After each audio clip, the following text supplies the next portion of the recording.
دنیا میں انسان کو بے شمار مواقع ملتے ہیں جہاں وہ اپنی پسند اور خواہش کے مطابق فیصلے کرتا ہے، مگر اصل کامیابی اس وقت حاصل ہوتی ہے جب وہ اپنی خواہشات کی بجائے اصول اور ضابطے کو ترجیح دے۔ جب حدود اور قوانین کو نظر انداز کیا جاتا ہے تو یہ رویہ صرف ایک فرد ہی کی نہیں بلکہ پورے معاشرے کو نقصان پہنچاتا ہے۔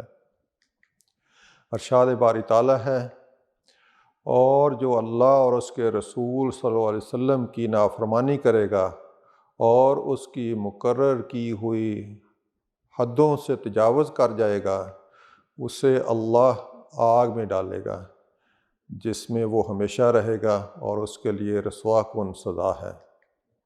ناظرین، یہ ایک بڑی خوفناک آیت ہے، خاص طور پر ان لوگوں کے لیے جو اللہ کے واضح قوانین جیسے وراثت کے احکام کو بدلتے ہیں۔ افسوس ہے کہ مسلمانوں نے بھی یہودیوں کی طرح اللہ کے قانون میں تبدیلی کی۔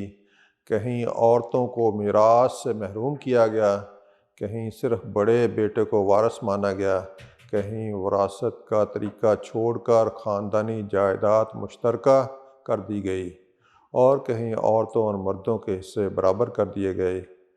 یہ سب اللہ کی مقرر کی ہوئی حدوں کو توڑنے کے برابر ہے، اور اب تو بعض مسلم حکومتیں مغرب کی پیروی میں وفات ٹیکس ڈیوٹی نافذ کر رہی ہیں، گویا حکومت بھی وارث ہے، حالانکہ اللہ نے ایسا کوئی حصہ مقرر نہیں کیا۔ اسلامی اصول یہ ہے کہ اگر مرنے والے کا کوئی رشتہ دار نہ ہو تو اس کا ترکہ بیت المال میں جائے گا، یا پھر اگر وصیت میں حکومت کے لیے کچھ رکھا گیا ہو تو دیا جائے۔ یہ آیت ہمیں متنبہ کرتی ہے کہ اللہ کے بنائے ہوئے قوانین اٹل ہیں۔ انسان اپنی مرضی یا زمانے کی خواہشات کے مطابق ان میں تبدیلی کرے تو یہ دراصل اللہ اور اس کے رسول صلی اللہ علیہ وآلہ وسلم کی نافرمانی ہے۔ ایسا رویہ نہ صرف آخرت میں تباہی کا باعث ہے بلکہ دنیاوی زندگی میں بھی بگاڑ اور ناانصافی پیدا کرتا ہے۔ وراثت کے قوانین کی حکمت یہ ہے کہ ہر حقدار کو اس کا حق ملے اور معاشرہ عدل و انصاف پر قائم رہے۔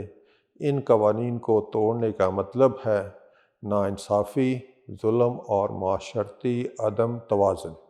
یہی وہ رویہ ہے جس پر اللہ نے سخت وعید سنائی ہے کہ ایسا کرنے والوں کے لیے جہنم اور رسوائی ہے۔ اے اللہ، ہمیں اپنی حدوں کی پابندی کرنے والا بنا، اپنی نافرمانی سے بچا، اور اپنی شریعت کے مطابق فیصلے کرنے کی توفیق عطا فرما۔ آمین۔